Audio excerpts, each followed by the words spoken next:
¿Qué tal a todas las personas que están viendo o escuchando este octavo episodio del podcast La Balanza? Un podcast en donde tratamos temas de actualidad y de interés con el propósito de llegar a una conclusión o a un punto de equilibrio que nos pueda servir en la toma de decisiones de nuestro día a día. Maestro Gonzalo Trejo Sánchez, ¿qué tal? ¿Cómo está? Bienvenido a este octavo episodio de La Balanza. Pues muy bien, muchísimas gracias, Ale, por invitarme. Para mí es un placer y máxime porque, pues, tú fuiste mi alumno en algún tiempo y para uno es una satisfacción muy grande ver a sus exalumnos así exitosos, triunfantes, positivos, como tú. Gracias, maestro. Para mí también es un gusto que esté hoy aquí como invitado de este podcast. Y le comento que la primer dinámica de este es precisamente que nuestros invitados o invitadas tienen que autopresentarse. Así que, maestro, ¿quién es Gonzalo Trejo? Pues Gonzalo Trejo tiene muchas facetas en su vida. Nací aquí en Cotija, un 16 de mayo de 1964, en la calle de Colón 133, con partera, así era entonces. Eh, Hijo de papás, pues mi papá por gusto quiso ser campesino, ganadero. Su oficio realmente era otro por parte de la familia.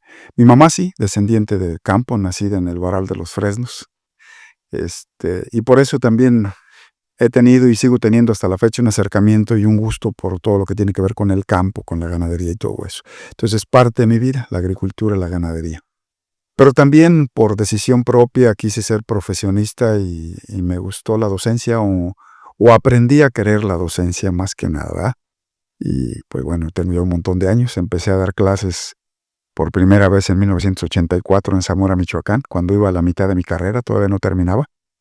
O sea que estoy cumpliendo 40 años de que empecé a trabajar yo en esto. Eh, Realmente ahorita soy jubilado ya, por parte del Colegio de Bachilleres. Ahí colaboré como 35 años más o menos. De servicio fue lo que tuve ahí.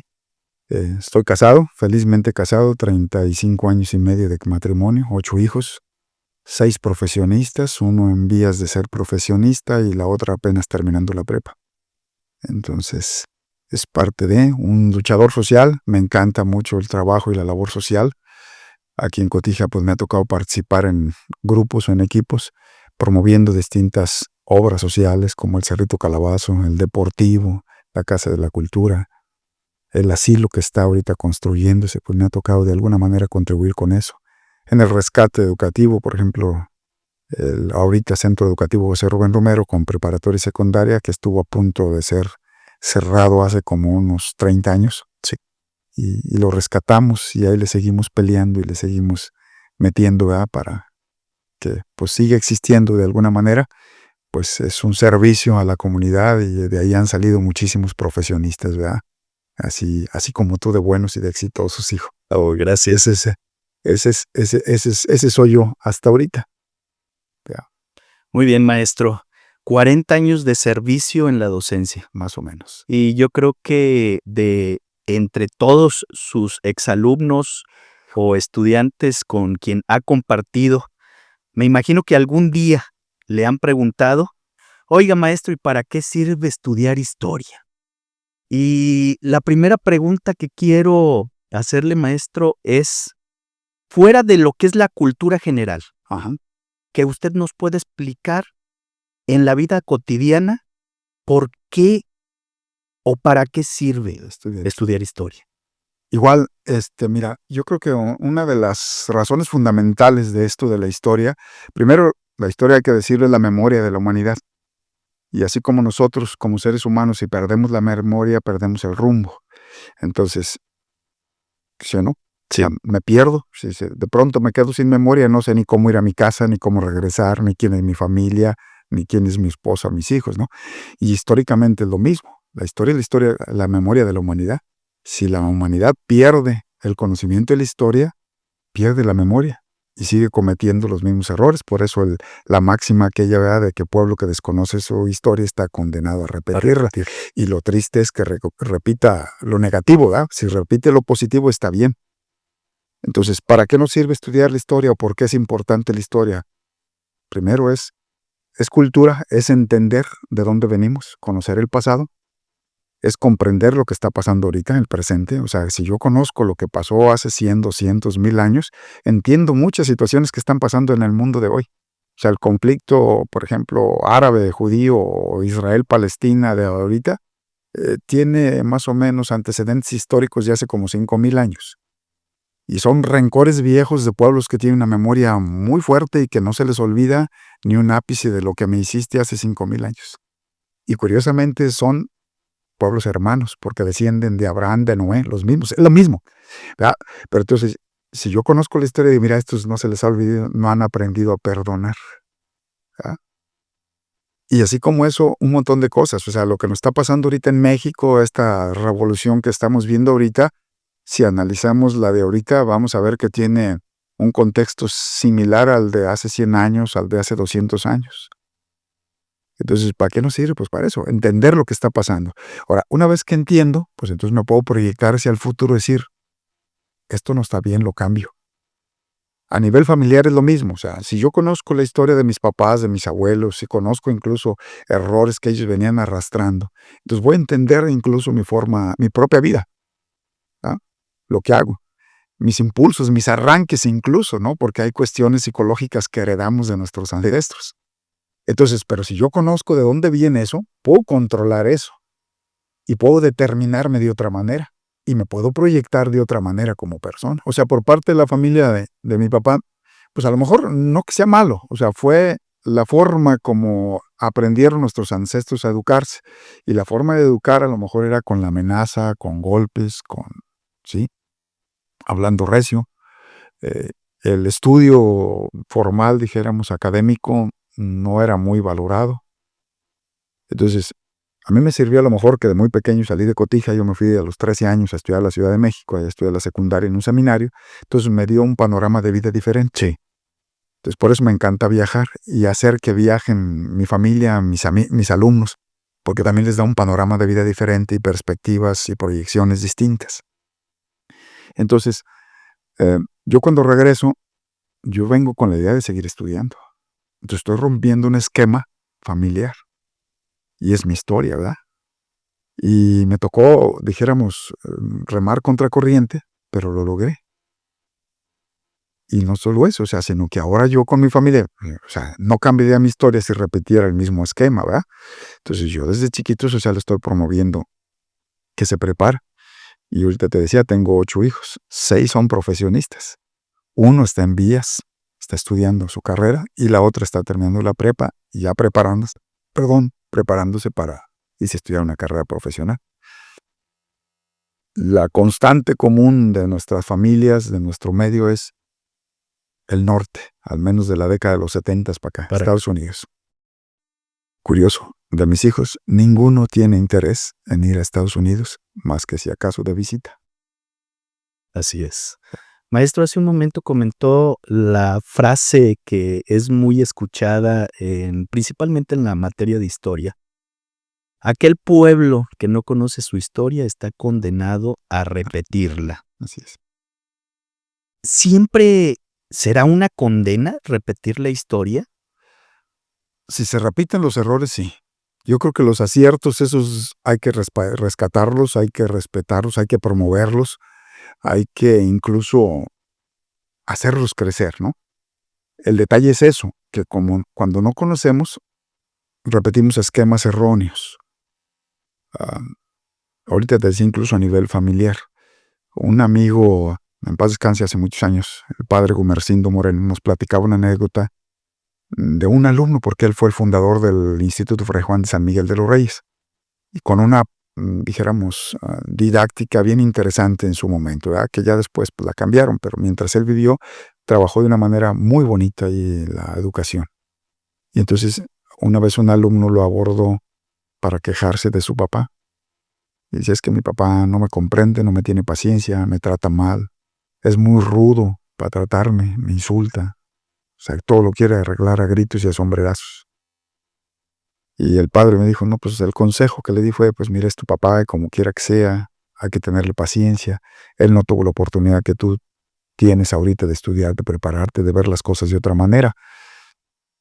sé paciente con él y respétalo, es tu papá. Se pasaron los años y un día me lo encuentro en la plaza con un niño chiquito que llevaba así como de 4 o 5 años. Y cuando acuerdo, le empieza a gritar y a malmodear y a decirle de cosas porque el niño pues era inquieto. ¿Repitió el patrón? Repitió el patrón. Y entonces el padre le dijo, oye, pues es de lo que te quejabas tú de tu padre, está haciendo lo mismo, entonces ¿para qué te quejaste? Si es que no entiende, le hablo, es macetón, es necio, es esto, es lo otro, aquello. Dice, lo mismo decía tu padre de ti. Entonces, ahí es donde cometemos, o sea, cuando no conocemos la historia, repetimos patrones que son a veces negativos. ¿Sí? Y de muchas formas. Por ejemplo, es bien común y triste a veces, ¿ya? Que una madre soltera, por ejemplo, provoque que sus hijas se vayan por ese camino de ser madres solteras. O sea, se repiten los patrones. Y es el desconocimiento de la historia. ¿Se puede cambiar? Claro que sí.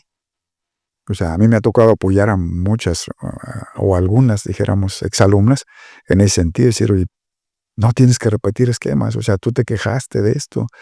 Una de las cosas que le he reprochado a tu mamá es que no te dio un papá, que te privó del papá. ¿Por qué te quieres vengar? ¿Por qué quieres ser tú lo mismo con los tuyos? ¿Sí? Y entonces, a nivel histórico es lo mismo. O sea, vemos, por ejemplo, que se desconoce la historia y estamos repitiendo patrones. A Europa, qué rápido se le olvidó las guerras mundiales, que ahorita están metidos en unas guerras que no son de ellos, provocando, alentando a unos y a otros, y al borde de provocar una catástrofe mundial, porque ahorita las cosas están más graves. Ahora que comenta de las guerras, el siglo pasado tuvimos una Primera Guerra Mundial, una Segunda Guerra Mundial, y es ahí entonces donde digo, ¿qué pasa? ¿No hemos aprendido? No hemos aprendido porque hemos estado a punto en varias ocasiones de que estalle una Tercera Guerra Mundial. Entonces, aquí, ¿qué opina usted, maestro? ¿Realmente qué es lo que pasa en la sociedad a nivel mundial como para que no se aprenda de estos antecedentes que han sido tan fatales en la humanidad? Mira, una de las cosas que yo incluso les digo a mis alumnos, afortunadamente todavía en este mundo, somos más las personas que buscamos el bien. No que seamos buenas, ¿verdad? Porque todos de alguna manera a veces nos equivocamos, pero que buscamos el bien, hacer el bien, buscar lo bueno. Si no, yo creo ya nos hubiéramos extinto. La mayoría de las personas buscamos vivir en paz, pero desgraciadamente, las cúpulas del poder en los distintos países del mundo tienen otros intereses. ¿Sale? Y para ellos, o sea, yo creo que no es secreto de nadie, no sé, uno de los mejores negocios y fuentes de ingresos económicos de Estados Unidos es la guerra. La venta de armas. Y si no hay guerra, hay que hacerla, hay que provocarla. ¿Por qué? Porque es negocio. ¿Sí?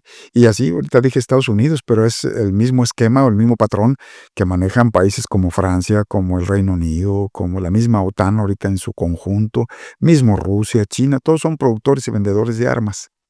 Entonces,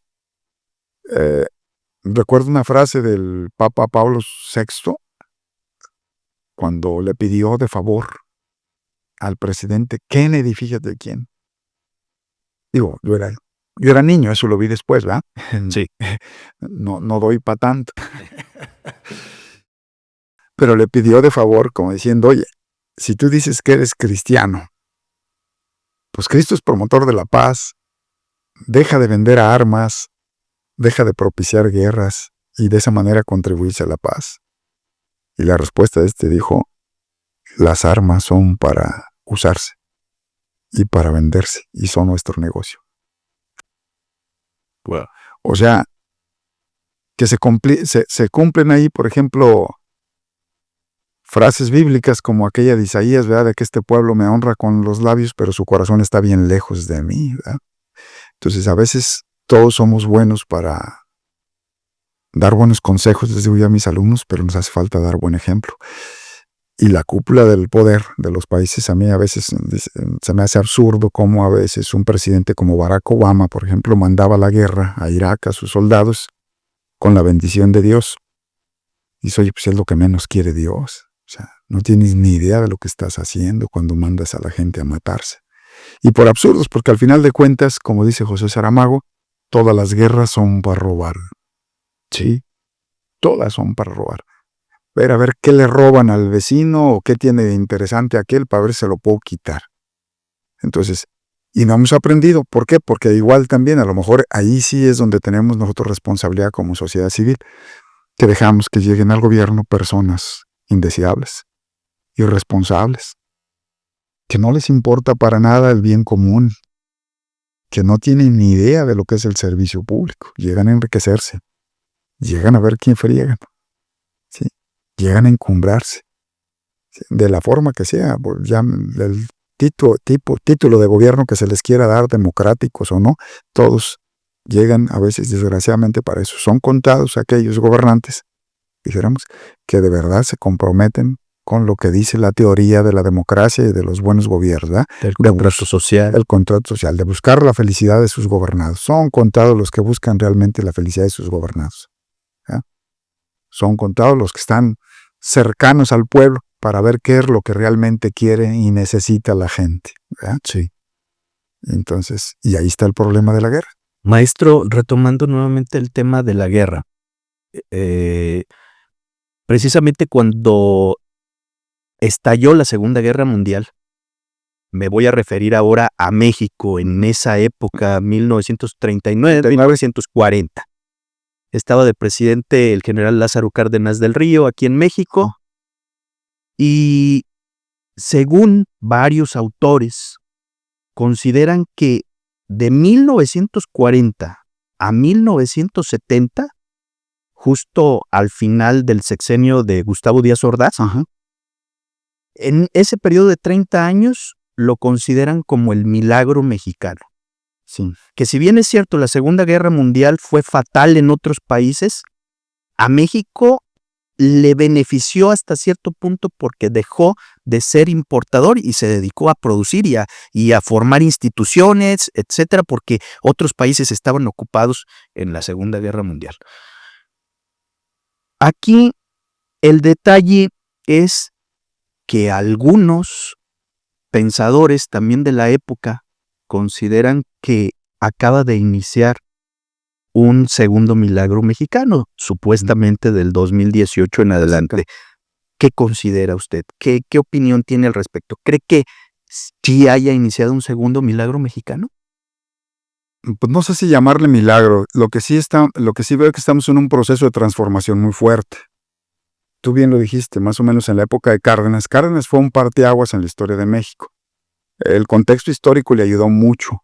No hubiera logrado la expropiación petrolera, por ejemplo, si no hubiera estado la Segunda Guerra Mundial. Exactamente.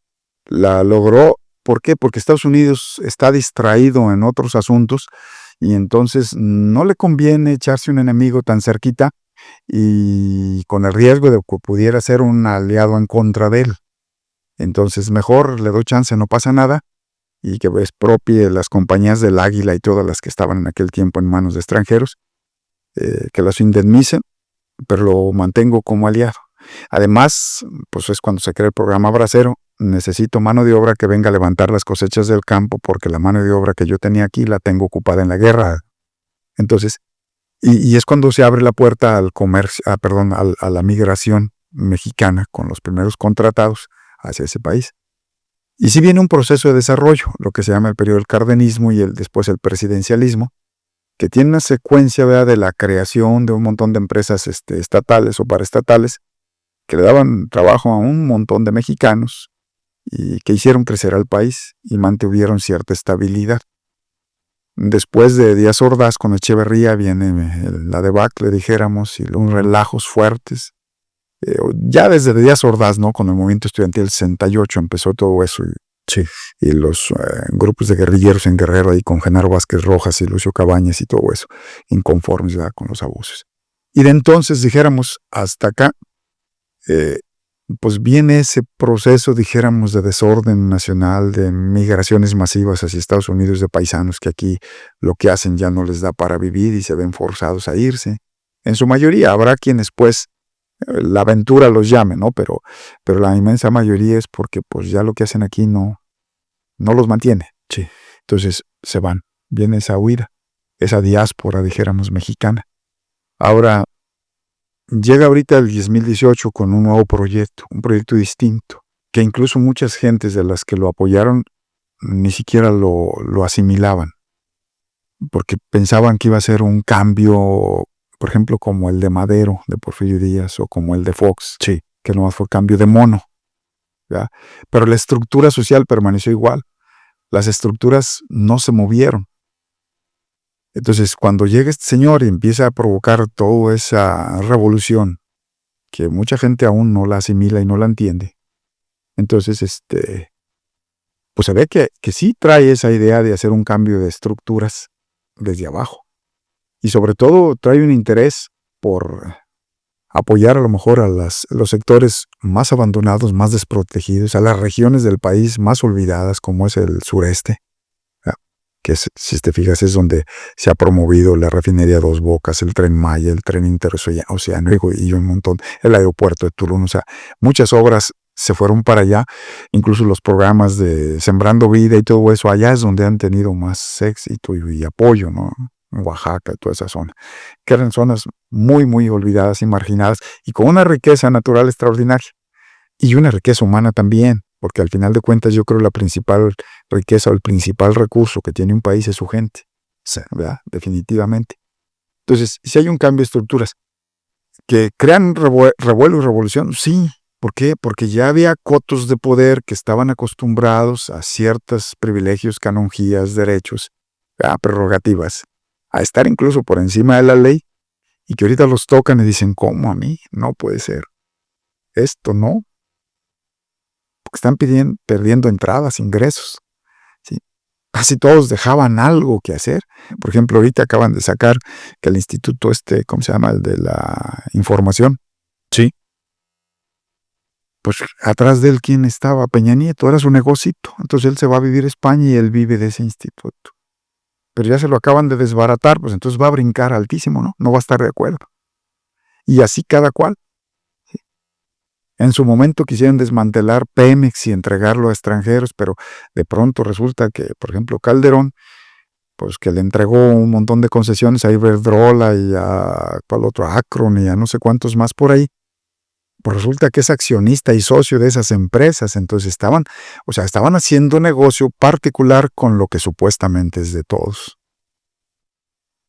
Y ahí es donde, pues lógico, les quitan, dijéramos, poder o les quitan la gallina de los huevos de oro.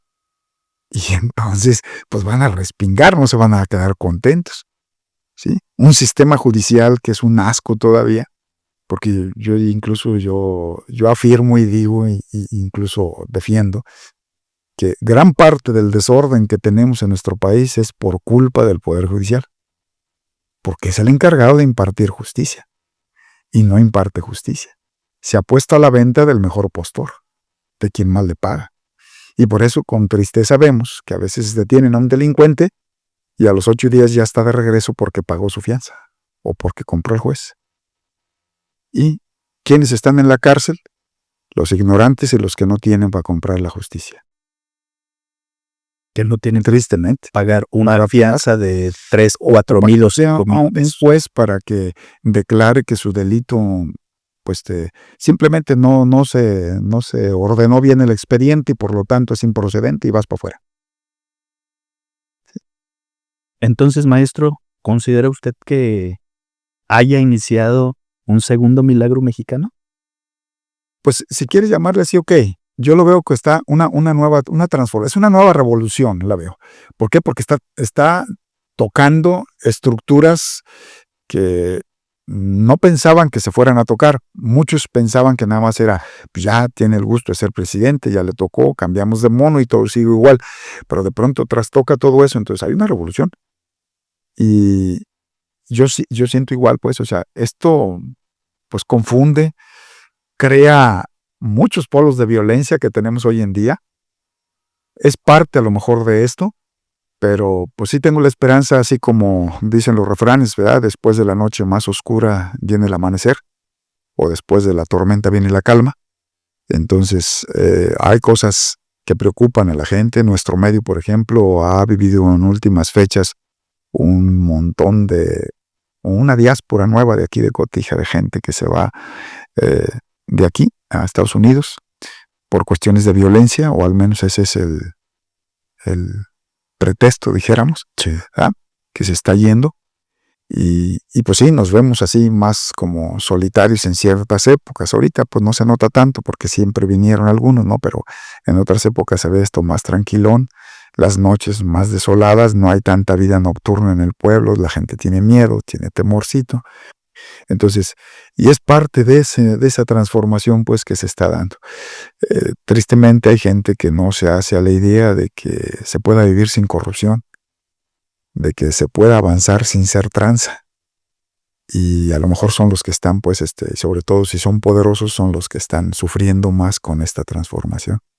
Hay cosas buenas, sí, porque yo veo, por ejemplo, de lo que prometió López Obrador, pues la mayoría de las cosas las cumplió, ¿no?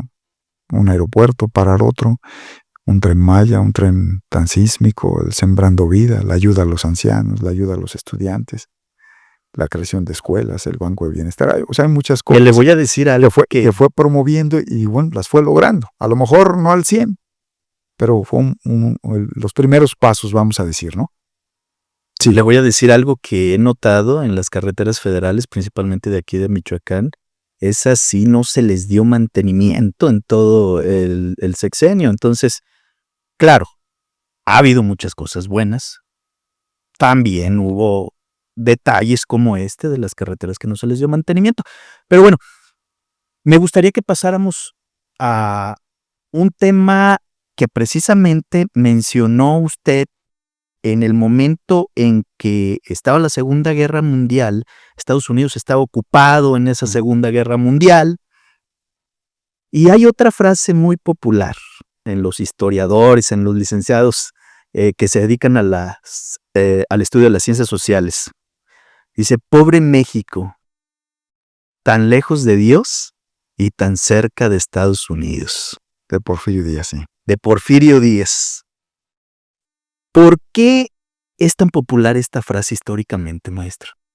Bueno, si vemos el contexto en que se dijo, cuando se dijo, bueno, se atribuye a Porfirio Díaz en el momento en que él, después de la toma de Ciudad Juárez en Chihuahua, firma su renuncia y se va de México. Entonces, en su despedida es lo que dice, pobre México, tan lejos de Dios y tan cerca de Estados Unidos. A él le tocó vivir varias cosas, Porfirio, que fue el que lo dijo, ¿no? Era un adolescente prácticamente, 14, 16 años, cuando la intervención americana que nos costó, ¿verdad?, la pérdida de más de la mitad del territorio nacional, o el robo, dijéramos, de más de la mitad del territorio nacional, aunque los norteamericanos o el gobierno norteamericano diga otra cosa, pero fue un despojo vil. Cuando estaba el presidente Santana. No, curiosamente Santana era general nada más, porque el que firma los acuerdos de Tratado de Paz, Amistad y Límites o de Guadalupe Hidalgo es el presidente Manuel de la Peña y Peña. Correcto. Sí, pero Santana era nada más un general del ejército que entró como arista, como Pedro María Naya y como todos los demás que andaban ahí, ¿no? Nada más que igual lo han utilizado de pretexto, no lo defiendo desde luego, pero lo han utilizado de pretexto a Santana, como para decir, nos vendió Santana. No, nunca se vendió ese terreno. O sea, ese terreno o ese territorio de más de 2 millones de kilómetros cuadrados fue robado en una guerra injusta, ¿sí?, por el presidente James Paul norteamericano. Entonces, Porfirio Díaz está en, no me acuerdo si es el batallón Aldama o el Galeana, sí, que eran de los voluntarios, luchando en contra de la intervención. Entonces a él le toca vivir esa intervención. Y si revisamos, por ejemplo, la historia del porfiriato, el porfirismo, Porfirio Díaz acepta a fuerzas, prácticamente, los tratos comerciales con Estados Unidos. Estados Unidos nunca lo vio con buenos ojos. Porfirio Díaz todo el tiempo buscó establecer lazos comerciales con Europa y con Asia. Incluso la primera ruta comercial de América con Asia, o sea, concretamente con Japón y China, se hace en tiempos de Porfirio Díaz. Entonces, él a los gringos les tiene desconfianza todo el tiempo, desconfía de ellos. ¿Por qué? Porque no son buenos amigos, así los ve él. Porque no son buenos socios, son muy ventajosos. Entonces, él le tocó vivir, hay que también ser honesto. ¿Quién provocó la Revolución Mexicana? Es el gobierno gringo. ¿Sí? O sea, ¿quién armó a los revolucionarios mexicanos? ¿De dónde eran los rifles 30-30 y los 30-06, los Winchester y todos esos? de Estados Unidos. ¿Sí? De hecho, el armamento que usaba el ejército mexicano en aquel tiempo era mexicano, Una parte porque aquí se producían, por ejemplo, el cañón Mondragón es el antecesor de las armas automáticas a nivel mundial, y lo hizo el general Manuel Mondragón, que era un general porfiriano en ese tiempo, ¿no? Pero también, por ejemplo, las armas que no eran mexicanas las traía el gobierno de Austria, de Alemania, de Suiza, de España. Los famosos Mauser, que tienen nombre hasta en alemán. Del continente europeo. Que eran las carabinas de 7 que decía la gente aquí, ¿no? Entonces, Porfirio Díaz le tiene desconfianza. A Porfirio Díaz le provocan la guerra. De alguna manera ya está viejo. Y él ve que, pues bueno, renuncio y me voy, porque realmente la toma de Ciudad Juárez no representaba nada. Renuncio y me voy, y que no haya guerra para que no se destruya todo lo que se ha conseguido hasta ahorita. Sin embargo, no se logró. Y lógico, hay quien lo dice, y yo lo he visto y lo he vivido también, que el desarrollo de México está supeditado a los intereses norteamericanos. Y que tristemente, y ahí es donde está pobrecito de México, tan lejos de Dios como y tan cerca de Estados Unidos. ¿Por qué? Porque de alguna manera hay muchas limitantes. Los tratados de Bucareli, por ejemplo, que firmó Álvaro Obregón y Carranza y ellos ahí, ¿qué hacen? O sea, un contrato en donde México se compromete a no producir maquinaria pesada, armamentos y un montón de cosas por 100 años. Que por cierto, ahí estaban incluidos la fabricación de automóviles. Claro. Y que ahora el actual gobierno mexicano acaba de anunciar que ya va a producir automóviles eléctricos. ¿Por qué? Sí, entonces, ¿por qué? Porque ya pasaron esos 100 años. Así es. Y por eso también se acabó el tren. O sea, curiosamente, casi en todos los países del mundo desarrollados, por ejemplo, Europa, ¿en qué se mueve? En trenes. En tren. Mismo Estados Unidos, ¿en qué se mueve? En trenes. Y en México, ¿por qué los destruyen? Bueno, porque había que vender marcas como White, no sé, Mac y todos los trailers que manejan ellos allá para movernos por carreteras, porque entonces dependemos de toda una tecnología, ¿sí?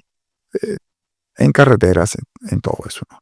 Y que genera dinero, porque al final de cuentas, ¿cuánto cuesta darle mantenimiento a las vías de un tren, a un ferrocarril? No cuesta nada. ¿Y cuánto cuesta una autopista, una carretera, más las llantas, más todo lo que implica, ¿verdad?, el mantenimiento de trailers en los que se mueve la mayoría de las mercancías de nuestro país? Entonces había que destruir algo. ¿Para qué? O sea, nos convertimos en un mercado a la mano de Estados Unidos. Y lo más triste, o sea, somos sus mejores compradores y vendedores, y además maltratados. Y aguantados.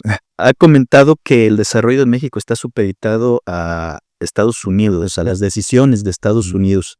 Actualmente se está viviendo un fenómeno socioeconómico llamado nearshoring, en donde ya las empresas no se quieren ir a China o al Oriente, sino que están viendo en México o en Latinoamérica, pero principalmente en México, un lugar muy atractivo para traer plantas productivas, producir aquí y pasar los productos de México a Estados Unidos.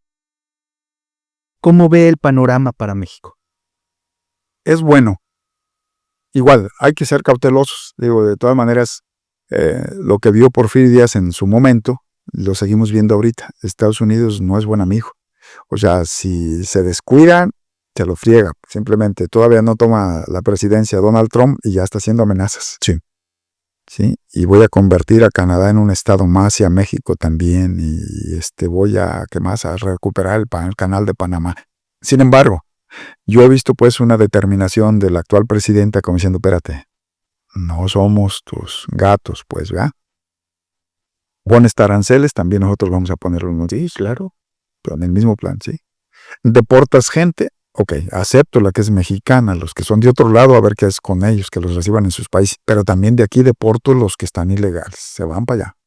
Y hay un problema, la gentrificación ahorita en nuestro país, pues no es cosa sencilla, sobre todo en ciertos lugares, la Ribera de Chapala, Mazatlán, Tijuana, la Ciudad de México, Vallarta, o sea, todo ese tipo de Cancún, o sea, son lugares donde están invadiendo extranjeros y muchos son ilegales.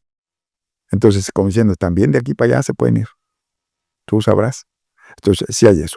¿Por qué es atractivo México? Bueno, hay un fenómeno también en Estados Unidos. No que no produzca Estados Unidos, sino que Estados Unidos bajó mucho en las últimas décadas sus niveles de producción. Su mano de obra también allá ha disminuido. Y es cara. Y es cara. De obra comparada. Y ya ha envejecido. Entonces, sin embargo, Estados Unidos es un país con más de 350 millones de habitantes, entonces tiene un mercado de consumo enorme. Entonces, ¿por qué es atractivo México para esas empresas? Bueno, porque aquí hay mano de obra que es menos costosa que en Estados Unidos y van a producir lo mismo que producían en Estados Unidos, a lo mejor allá con 100, aquí lo van a producir con 50. Y es un brinquito nada más para llevarlo a vender allá y sus utilidades se multiplican. Entonces, una buena oportunidad para las empresas mexicanas y también para las extranjeras que vienen a sentarse aquí. ¿Ya? La mano de obra, la cercanía con Estados Unidos, el mercado de consumo que tiene Estados Unidos y la disminución también de empresas productivas norteamericanas, que también es otra realidad, porque últimamente también Estados Unidos está importando un montón de cosas que antes ahí las producía.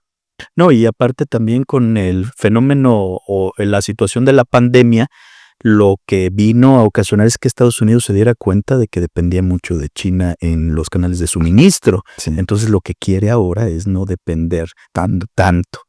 Y lógicamente otros países, como ya no ven a China tan atractivo, pues vámonos a México o a Latinoamérica, ¿no? Ajá. Pero principalmente a México.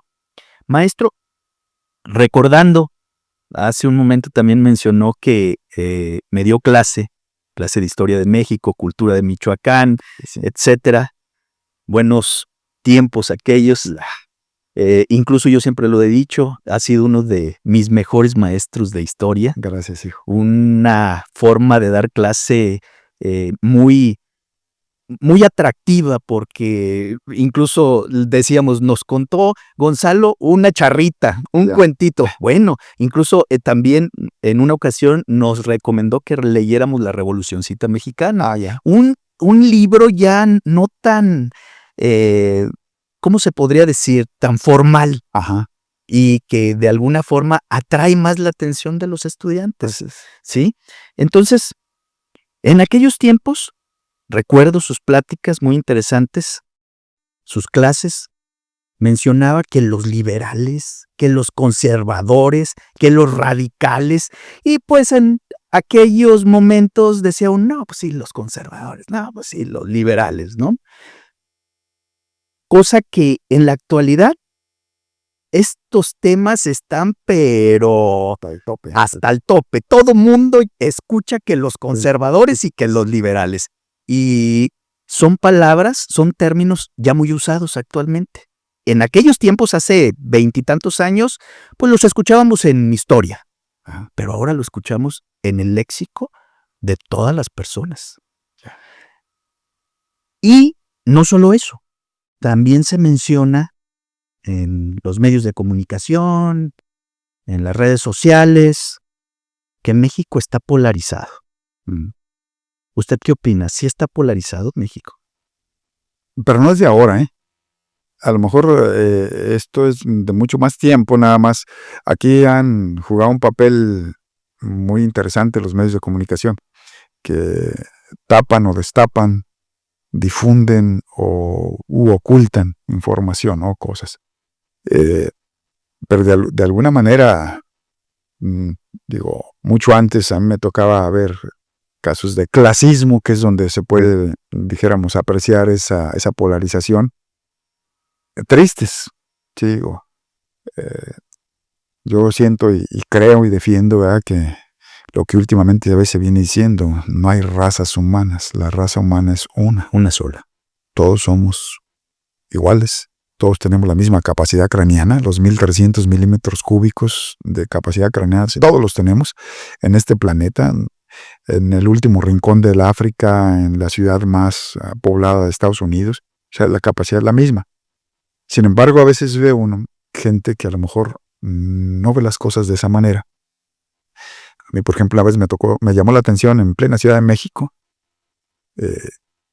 ver a un señor de traje que insultaba a un señor normal y la forma en que lo trató despectivamente era decirle, perdón por la expresión, pinche indio patarrajada.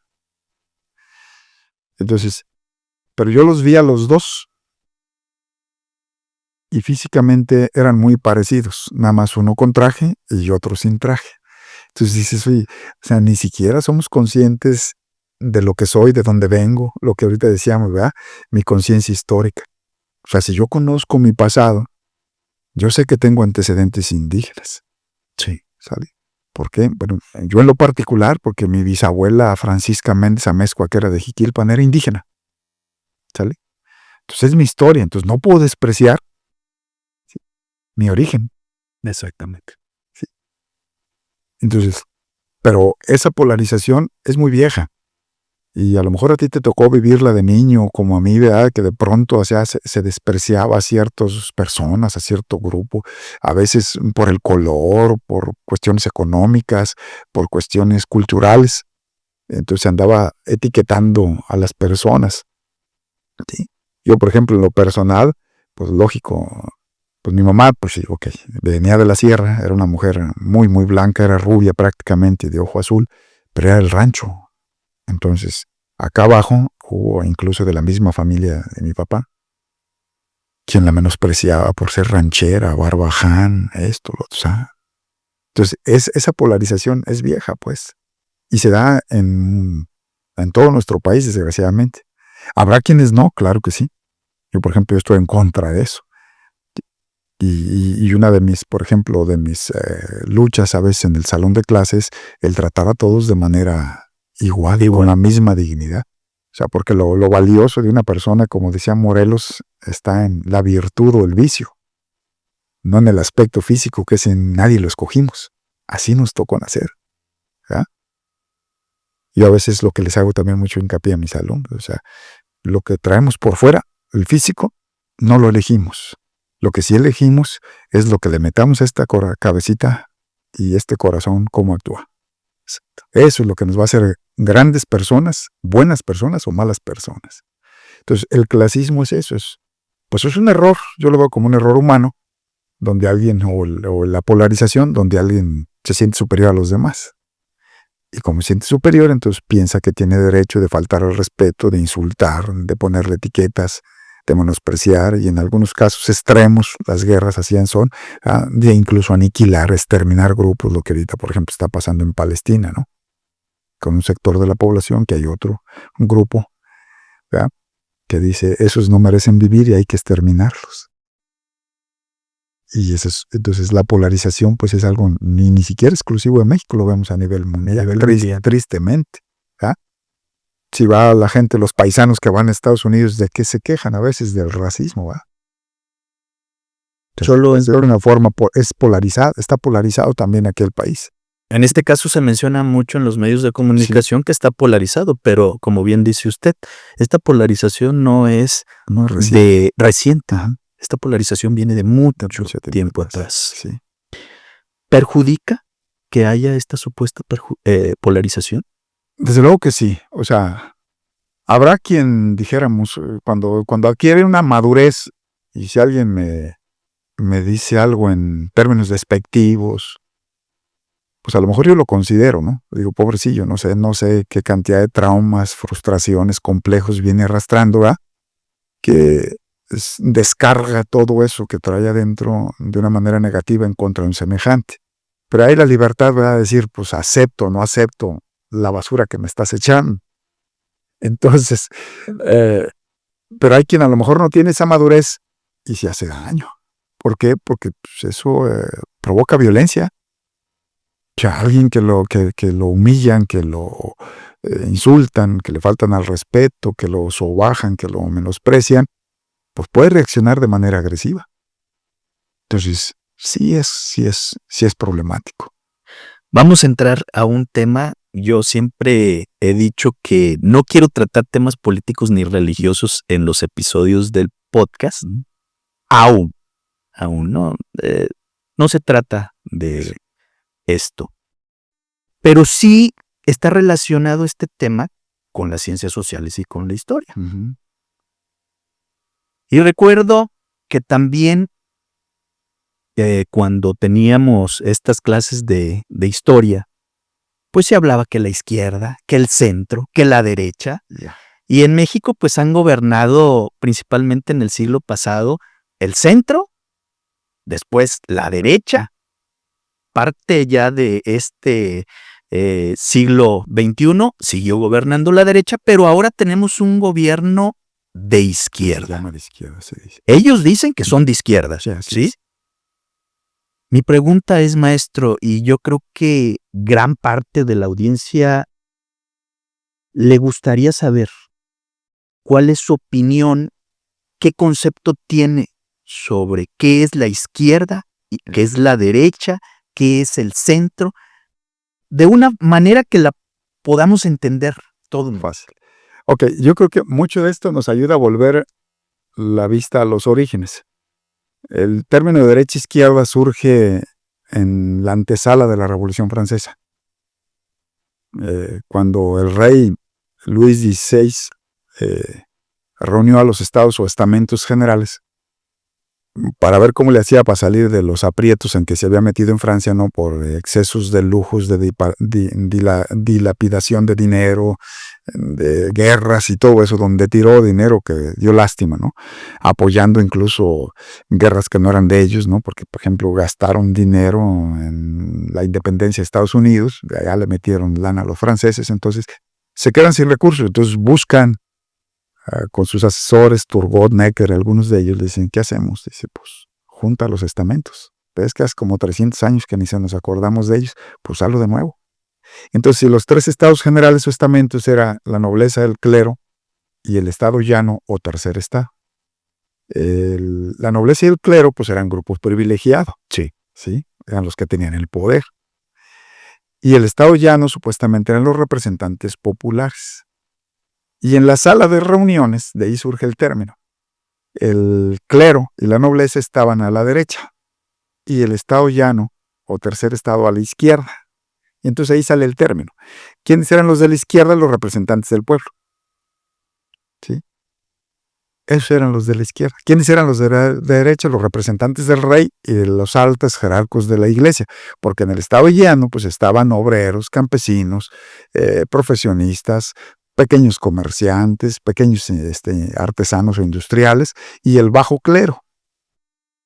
Ahí sí estaba el bajo clero. En el estado llano, ¿sí? Que era el tercer estado, en la izquierda, a la izquierda de la asamblea. Y a la derecha estaban las altas jerarquías de la iglesia y toda la nobleza, el rey y todo eso. Entonces, así surge el término. A lo largo del tiempo, o al paso del tiempo, se va a adoptar a posturas, o sea, las posturas que tienden a beneficiar al pueblo, a mejorar al pueblo, que era el estado llano, les llaman de izquierda. Las posturas que están a favor de los grandes privilegios, de los oligarcas, de todo eso, les llaman la derecha, por el estamento donde estaban en su momento, ¿no? Al llegar en México, la independencia, adoptan también un poquito eso, que venía de la masonería, con las logias masónicas yorquinas y escocesas y todo eso, que unas también se van a la derecha y otras a la izquierda en ese sentido. ¿Cuál era la logia que estaba a la izquierda? A la izquierda supuestamente eran los liberales y a la derecha estaban los conservadores. Entonces los yorquinos eran liberales, los escoceses eran conservadores. Incluso pues hasta falta de creatividad en aquel tiempo, que estamos adoptando nombres de Inglaterra, yorquinos y escoceses, ¿verdad? Y posteriormente ya se van a llamar nada más liberales y conservadores, le van a quitar lo de yorquinos y escoceses, ¿no? Y hasta la fecha, pues ahí se fue dando esa estructura. ¿Ha habido cambios? Sí. Por ejemplo, Santana un tiempo fue liberal y otro tiempo fue conservador. Porfirio Díaz era liberal, era el grupo de Juárez, y termina siendo conservador. Entonces, se van acomodando. ¿Por qué? Porque tristemente luego priva a veces, sobre todo este tipo de cuestiones, intereses particulares o cuestiones mezquinas. Mi interés propio, me estoy beneficiando. Entonces, se pierde de vista la visión de servicio público, de la opción por los más necesitados, que hasta en la Biblia está, ¿verdad? No son los sanos los que necesitan de médicos, sino los enfermos. O sea, Y no quiere decir que se va a despreciar al que tenga, ni mucho menos, no, pero el que ocupa más, pues es este que está más acá abajo, nada más de jodido. Entonces, hoy en día, pues más o menos en torno a eso giran las izquierdas y las derechas. ¿Sí? Si lo vemos aquí, por ejemplo, quienes defienden la derecha mexicana, pues no sé, Olegario Vázquez Raña, el de TV Azteca, Salinas Saliego, o sea, los portentados, ¿no? Los poderosos. ¿Quiénes están del lado de la izquierda? Pues gente así que más bien tiende hacia a la ayuda de los más jodidos, lo que ahorita decíamos, ¿verdad? A desarrollar los sectores más olvidados de este país, lo que estaba más, o sea, que tienen una riqueza incalculable, pero estaban en el abandono, donde los índices de analfabetismo son mayores, de pobreza, de personas que no hablan español incluso, ¿verdad? Y estamos hablando de nuestro México actual, de personas que trabajan por la comida hoy en día en nuestro país, o sea que es una forma de esclavitud moderna, ¿verdad? Nada más no le decimos esclavitud, pero si la persona nada más está trabajando porque le dan de comer, pues es un esclavo el que tienen ahí, y son sus cuestiones que están sucediendo, por ejemplo, en estados como Veracruz, como Puebla, como Tabasco, sí, Chiapas, entonces que están en esa situación de sometimiento mexicanos, hermanos pues de nosotros, ¿no? Entonces, y una izquierda que dice, no, pues es que también tienen derecho, ¿no? A la riqueza nacional, a llevar una vida digna. Entonces, bueno, esas son las posturas que se hablan de izquierda. Ya luego después, bueno, también las posturas de izquierda las adopta el socialismo y por eso se confunde a veces una cosa con otra, pero no necesariamente. ¿Qué le parece si en el próximo episodio al que lo invite hablamos precisamente del socialismo, del capitalismo, del comunismo, se confunden la gente. Hay confusión. No, sí, y a veces esto está triste porque yo lo he oído hasta en el templo que alguien dice, líbrenos Dios del comunismo, espérate. Y la gente sí sabe qué es eso. No lo sabe.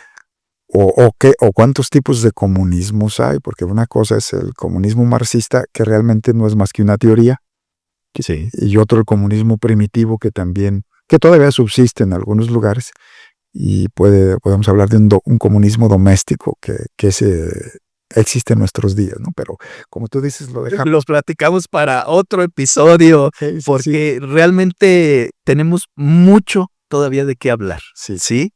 Maestro, ha sido un verdadero placer haber estado, tener esta plática con usted. La última parte de este episodio es llegar a una conclusión, a un punto de equilibrio de todos los temas que estuvimos analizando en este episodio. ¿Cuál es su conclusión? Bueno, la idea era hablar de historia en general. O sea, yo creo que debemos aprovecharnos de la riqueza que nos aporta la historia para conocer no solo la historia de nuestro país o del mundo, sino nuestra historia particular, propia. Eso nos va a ayudar a entendernos nosotros como personas, a entender la sociedad en que vivimos, nuestro país y el mundo en el que estamos. Y de esa manera nos podemos proyectar, ¿sí?, hacia un mundo mejor, hacia una vida familiar, personal, nacional, municipal, mundial incluso, mucho mejor. O sea, ese conocimiento. Entonces, hacia allá debe de ir todo esto. No tendría sentido la historia como una mera narrativa de acontecimientos, de hechos o descubrimientos, si no nos llevan a un crecimiento como seres humanos. Yo creo que al final de cuentas, el fin de toda la ciencia y el conocimiento es ayudarnos a vivir de una manera libre, pero para poder ser libres tenemos que ser conscientes, ¿sí? Porque a veces malinterpretamos la libertad. ¿Sí? Y entonces, en vez de ser libres, realmente nos estamos esclavizando a tonterías que no valen la pena. Al egoísmo, a placeres, materialismo, a acumular cosas que luego ni siquiera sabemos para qué las queremos, nada más ahí tengo. ¿Verdad? Entonces yo creo que parte del conocimiento es eso. Hasta Jesús lo decía, ¿verdad? La verdad nos hará libres. Entonces yo creo que el conocer nos lleva a descubrir la verdad y a vivir realmente en libertad. Cuando no vivimos en libertad tenemos miedo, y actuar por miedo es actuar de una manera irracional. Si te fijas, ¿verdad? El miedo nos hace actuar de manera irracional. Sí. Y hacer tonterías. ¿Sí? Absurdas, como cuando un terremoto. O sea, si no controlo mi miedo, en los terremotos del 85, me acuerdo, hubo gentes, cuando empezó a temblar y se movió el edificio, en vez de buscar un refugio seguro, brincaron por la ventana y se les olvidó que estaban viviendo en el 10º piso de un edificio. O sea, se mataron. El miedo nos hace hacer tonterías. Entonces, ¿cómo vencemos al miedo? Con conocimiento. Y hay un montón de ejemplos, no sé, el COVID, cuántos miedos metió y a cuánta gente mató de miedo. Sí, solo de miedo. De ansiedad. De ansiedad, sí. Y había absurdos tales que yo todavía se los digo a mis alumnos. A mí me parecía un absurdo, ridículo, terrible, que si yo voy manejando en el coche y voy con mascarillas, yo voy solo. No tenía caso. O sea, ¿a quién voy a contagiar en caso de que tuviera eso? ¿O quién me va a contagiar dentro de mi coche? Sí. Los absurdos, por el miedo. Entonces, pero para vencer el miedo necesitamos prepararlos. Y ahí sí, pues requiere un poquito de tiempo. Yo siento que también cuando queremos aprender, le buscamos, leemos, o sea, le hurgamos, ¿verdad? Para poder aprender a vivir en libertad. Excelente, maestro. Excelente. Pues no me resta más que agradecer por el hecho de que haya estado aquí, haya aceptado la invitación, por haber compartido su conocimiento, habernos regalado un poco de su tiempo. Nada de eso. Gracias a ti, hijo. Y compartir sus experiencias. No me resta más que pedirle sus redes sociales para que la audiencia puedan ahora sí que ubicarlo, seguirlo, darle like, comentar, ver su contenido, etc. Ok, pues, ¿qué te digo? Estoy como Gonzalo Trejo, así tal cual en Facebook, en Instagram también. Sí. Y TikTok. TikTok, los veo los TikTok, pero no tengo. Correcto. Nada más los veo, pero no tengo TikTok. ¿Ya? Y a través de la escuela hay algunas páginas como de Prepa JRR y amigos de la Prepa JRR por ahí, ¿verdad? Es en Facebook también está eso. Muy bien. Sí. Muy bien. Pues a todas las personas que vieron o escucharon este 8º episodio del podcast La Balanza, no me resta más que agradecer el hecho de que hayan estado con nosotros. Nos vemos para la próxima. Gracias, maestro. Gracias a ti, Alejandro. Gracias.